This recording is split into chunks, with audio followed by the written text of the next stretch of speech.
MNF tan chap ni lo kan tu le kan fa lo la piang le sel tu ZPM mi te Congress mi te PCM ni amo BJP ni amo mizo na tha kim te tan chuan kan kul kan hum him na kan religious kan social practice kan culture song India dan kui ma kan him na ani MNF tabi ani to lo ni India constitution ani dai to ni a hon tu ro chu kan ni amaro so rong na tel tu ro chu MNF so ani Mizoram kui kan ni chu wang chuan kan soi chole dan tu ra ko hian anei tu hau tlat anga kan soi chuan chen khadin सरकार थरीना अथे तेरे जोमा अमला को माहियान min thulol pui thiam lo bang te ka oma chuwang chuan itan ani to tu na chuan MNF te chu ti ra hem som sum au thena tu ra ta na kha le chen kha kan be to wa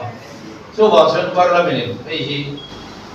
alo da to itan ani kan ta ani chu ko ta ani a chuwang chuan hemi do tu hian party soi chi to lo chuwang chuan mi zo ni khim khim ye to ti hi cái mà này em đã phán hiện bị thế hiểu thiệt bị là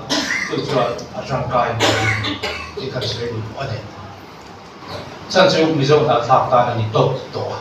India đã quên đi tôi em đã phát khác anh ấy mà là cho India đã quên à không luôn thì thế này tôi đã nói rồi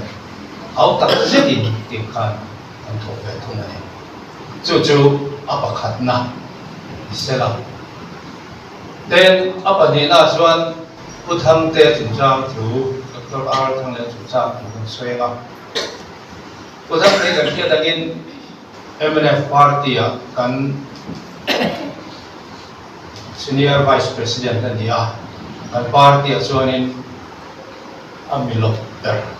เดซิ่งมีเบอร์เพราะ President จะเป็นเราตัดได้นับนับจุดอันนี้ by election yang nanti kan kan suatu mai dikha om thea kan thewa tu nin than nu akan na thial bia la timaya vote lem te za songa vote lim mang lovin lo thim ta lo akhim pui kha la sem ta kha ni chawa u thang te hi Mizoram chuan MLA biang ngaya etin azonin MLA voiru ating to Mizoram record ni me kan politician veteran ani ama nga azona voiru tin khanlan ni lo chuwang chuan hetilama lung leilama simla utham te hi anom to a so delama son in ben beina in ben bel na mo sa tila mason kong hi adap tran anianga ti ngai dan chen khathian an siam ani mela segi thi khoila mokilan mukhian rom chau sawa ani lo MNF general headquarters sing putham te a kan bu da chu khoya bo MNF ticket tian ding don sela afit atimang na thiala ko yan sam ti som ti pare tan ding le don ma sela atimang ti kan bu da ani a feedback khoya bo chu wang chuan lan chiam phum bo tiang kha tiang lam phang kha ani lo ti hi in hiat ta a hiat la ta kan su ani mi politics propaganda en buelo tu headquarters chuan kan chuang chu wang chuan ala base ni sa de akai tuai la vice president ani na tuai kan dim kan ti ni desyon by election along don vele khan nomination committee ko din ani hain kan hope to then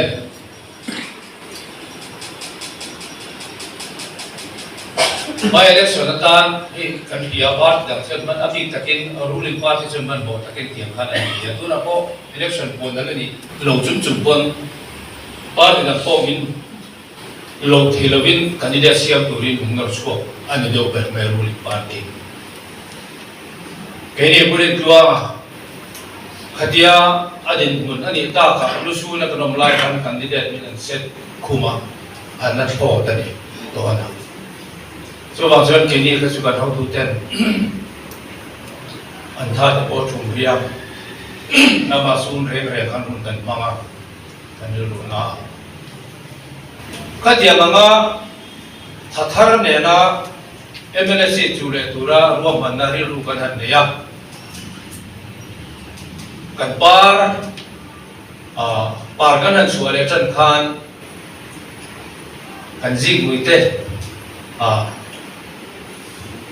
alo par le chan khan dam balam chen tu thang te ron lam chat mai wang me kan ti chuan tu thang te sai lo adu pui kunia ore to ha sai lo nia wangin tin tu thang te lu pui hi sai lo lal fan du nia khumi dam pa bial kho pakhat sai lo lal fan du kunia so wan puri tuangan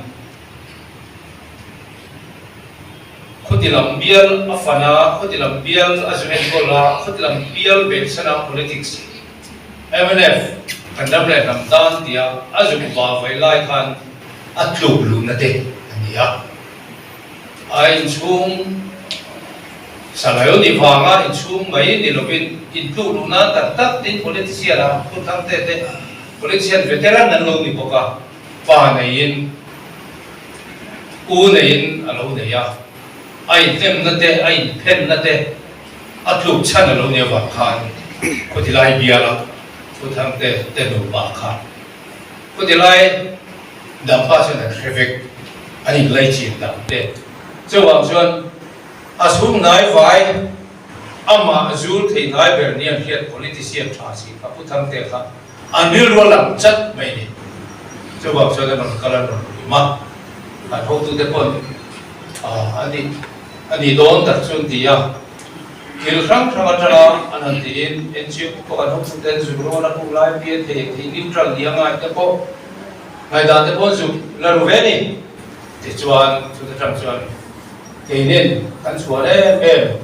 kan senior vice president kai ko na noya sub headquarters etilam poina ama ilo hiata uchata ta kha aron du ve tlat maya kal mai ro sem dia kan ru ti ta ne chuan tu din mona kan thia thei dan chuan a thin ne kan ringa ani bol puthak te ni in prim chuan a thi ka hen pom ti ma ta ma ro chu ko lu tak eng kan ho tu den sira ti tam tak kom ram ram te in puthang te a tha ring aron du chat khan ti ka te ni ti ta khani a Puri tua makan, puri lai puri miso kuale, minority kanti pun sakma te tu kanti hopu anoma. Miso ko rukho saria kuan, puri tua makan, puri tan atin jungkan,abo sam berani lo vegan, atling lo vegan. Minority Islam pun ai vorani, tat loya. Evange, itu tiada. ZPM kan en chin kha amu puyan manga khale chen kha congress min towa khale chen kha MNF min towa cho bang jon ani en chin ve miam ti wi kha adeng na ve me man mi so po ko minority sab jon en chin lo kan nai to lo ale no ga piam ku en trom ba sa jon an chevel mai deva cho bang jon tu la chuan thang la mai kon a chak lam ku an deciding zo lo tama chu wang chuan khati lai khan anin than lai sam ni kan tlak tu ma kan in than lai khan purin zo an tlin tu khan congress vote song kha aminga kan te ti set ve mai an dia wangin ruling lai MNF vote le ai chuan ZPM with vote san duwa ka ni 就话将本地段咪做过好的这样的飞。但你正好很难不开始变嘛，眼睛看了会多的。马些多了就咪做过关眼睛，眼睛都不会看阿峰提到我眼睛提到吧，眼睛有点那看你提到了多点么呢？就关这个 platform 巴马呀。party pangai nan ni beto binan senru tin tu kong kha photo lo le le ga ani puma an buvek to ai tu na chuan en sin dam ta kan chil me ani to zo ko ba nge sai lo binan sin teu su ti kha chi to lo ta tu kha ni to to wa chu wa chuan assessment tu ka la thei nu ma chuan mi zo ku a hian en sin mu puin to na thok thei to lo wa an mu pui be kha ka chu tu lo to lo wa cho bằng chân phút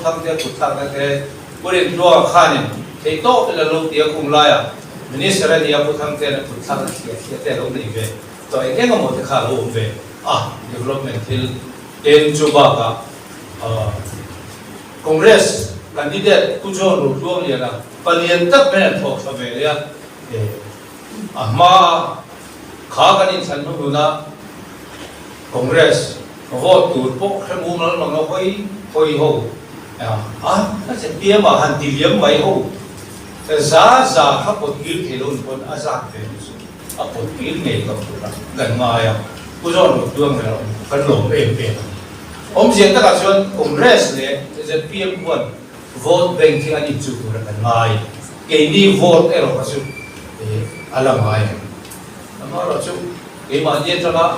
sẽ tiêm hành bazar đủ dốc chân khẩn sẽ lâu về mà nào lên anh ông quân đi chú đi thăm gia đình chú vàng chuan kỳ đi à chuan gần lăng hải à đến em có ra bộ Congress ai à sẽ tiêm ai à tụi tin quan sẽ tiêm anh biết thế anh liêu về ta thằng lũ chỉ về tắc ra là chuan không làm nghe tìm thì nào mất biết thấy cái chế cái tỷ khát thì chú mà hành lút về chia nó biết thì mấy thì cũng đàn anh phải về chân hành đã về tắc ta cả chuan khang hậu dùng hậu khá tiếng cái đến này tấm tắc khá cần làm ai hiện thì tắc đó chú bảo xuân Andre đều có quyền là đều bảo mà cần chẳng có cái thứ này là vòng đấy tôi là cần ngay chú bảo xuân tôi định bảo là xuân này sẽ định cần một thì mà đi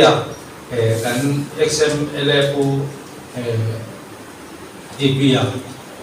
kan General Secretary ni ama puthang te ka nge atang ina do ma thang thu ti la tu na pon kan tin to mai kan mi zo ko pi ka chen chiang ti dia ni ama puthang te nge ya ina chung te chu ku ti lai dam pa